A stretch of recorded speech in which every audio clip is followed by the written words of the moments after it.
What's up, guys? Mike Hasser-Raphael here, reporting from my own freaking house. That's right. Welcome to my home. And I got my roommate here, Stainville. So, Tosh Stainville Magruder, for those of you guys who don't know him, one of the fiercest Call of Duty pro players who's lived thus far.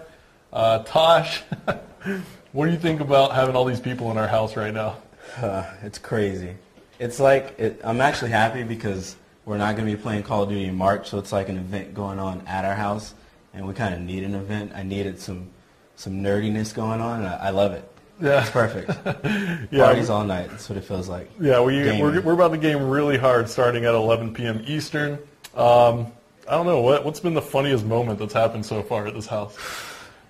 I don't think there's a moment that you can't laugh at. Yeah, everything from playing Connect Adventures to even talking to Sensor. He's a comedian himself. Yeah, we definitely have some personalities in this house this weekend, so I know you guys are dying to watch some gameplay and hear us just goof off all weekend long. We're having a great time. Got to give a shout out really quick, because we haven't done it in a little while, to Gunnar Optics, who has just been amazing to get this event together. Guys, just please give them some support. Let them know you're enjoying the stream all weekend long. Once the gameplay starts, I think a lot more people are going to be tuning in.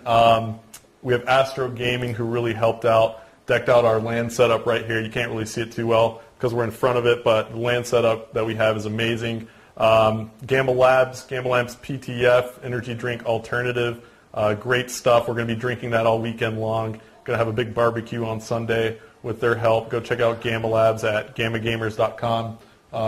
Those are kind of my sponsor plugs right now, but Tosh, let's go ahead and jump into some MW3 questions. All right. You're kind of taking a little break from the game, but what have you thought so far about MW3, and how's that going so far? I mean, coming off of Black Ops, it was kind of a transition, but I mean, it's a different game. It's enjoyable. Pubs are fun. They added so much that you kind of don't get tired of it too quick because you have to learn so much, so many perks, and it has a lot of variety to it. I like the balance of the game. You can use different guns now. It wasn't all just one gun. I mean, that's what it's becoming now on the competitive side. But in public matches, you can kind of get away with whatever. And I like that about the game. Obviously, I don't play it that much. I'm not on the competitive team anymore. Kind of working on stuff on the back end of Envious. But I like the game. Yeah, for anybody who follows our team, we're doing a lot of work behind the scenes, and we have an amazing pro team supporting us now. The players that we picked up are great. So we're doing a lot of work behind the scenes trying to make this thing grow. Starts with this event here, and maybe we can put something on really soon.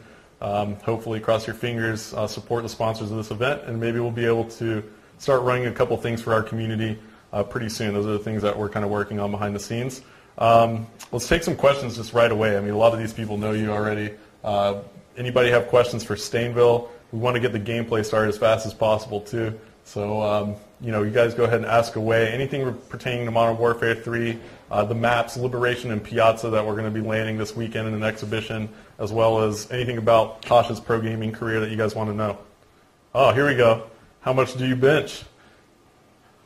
You don't know yet? I don't know yet. That's not even a gaming question. I'm just going to ask it, though. 200 is my max. You've been hitting the gym, man. That's my max right now. Okay. It'll get there. All right. That's straight away. Let's see here. What's your favorite gun? It's a pretty easy one. The ACR. ACR. So, I mean, you had a dirty ACR in MW3. I mean, I try to use a lot of the weapons in this game and give them all a chance, but I love the ACR. I used it way too much in MW2, and I just missed it. Yeah. So you can do so much with it. You can run and gun. You can long distance. There's nothing you can't do with it. So yeah, I got to say that my favorite gun's probably the ACR too, and it sounds cooler in this game. But I just love the way it feels too. It's got a little more kick than it had in MW2. It feels like all the guns have a little bit more. But I mean, it's pretty close. All right, well here, let's see. Jump in here some more questions. Sensitivity. We always get that, but people are always amazed at how low your sensitivity actually is. They think you're playing on a higher sensitivity, but go ahead. I play on 2 sensitivity. Yeah, 2 sensitivity. So, I mean, sometimes I might venture into the 3 area, but it's really rare. And I don't think I've done it at an event this whole season. Well, last season at least. All right. Here's a good question, actually. Do you ever have time to play the campaign? And if yes, what's your thought on the MW3 campaign? I unfortunately have not played campaign At all? in MW3. And this is my reason. I save campaign for that one time your internet goes out because it happens. But it hasn't happened yet. So I'm saving it, though. All right. I need that time for my campaign. All right. We're going to go speed round. Vibration on or off? Off. Actually, that wasn't a speed round. That was just a quick question. Let's see here. If you were forced, I'm not going to ask that question. Let's see here. I started reading before I jumped in. Okay. Here's a good question. How do you feel about aggressive versus passive play style in Call of Duty? I mean, that's a really good question. There's some players out there who just play amazingly aggressive, like somebody like Rambo, for instance, who's here earlier. And then there's some players who play, a little more passive, somebody like, Too Quick or a Proofy that we've seen lately. I think you kind of need both. Mm-hmm. I think a player that is really overall a great player is capable of being passive and aggressive. I think you need to know when to turn up the game, especially if you're behind and the other team has the lead and they're kind of playing a little bit more passive. You need to know kind of how to push them properly and open up spots. But when you have the lead, I think you also need to know when to slow down and kind of control the game and kind of play the clock to your advantage, especially in Search and Destroy. I know this already, and you know that. But what you're saying is passive play makes sense at some point in the game, and then aggressive play makes sense at some point of the game. So you have to be able to do both, and they're different skills. Yeah, teams that are to be aggressive and be passive. Teams that are strictly aggressive at some point, they get so aggressive that they kind of lose map control, and too much of the map opens up, and you can kind of take advantage and pin them in, and then it's your game.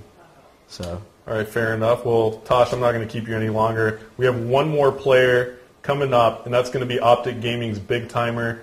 We're going to go ahead and take about a minute and a half, 2-minute break. We're going to bring Big Timer on, and after Big Timer does his interview with us, we're going to go ahead and set up the LAN station and get ready to LAN tonight. Actually, we're going to be playing over Xbox Live tonight, starting at 11 o'clock p.m. Eastern. So we're going to take a quick break, bring Big Timer on, then we'll see you guys later on tonight at 11 o'clock Eastern.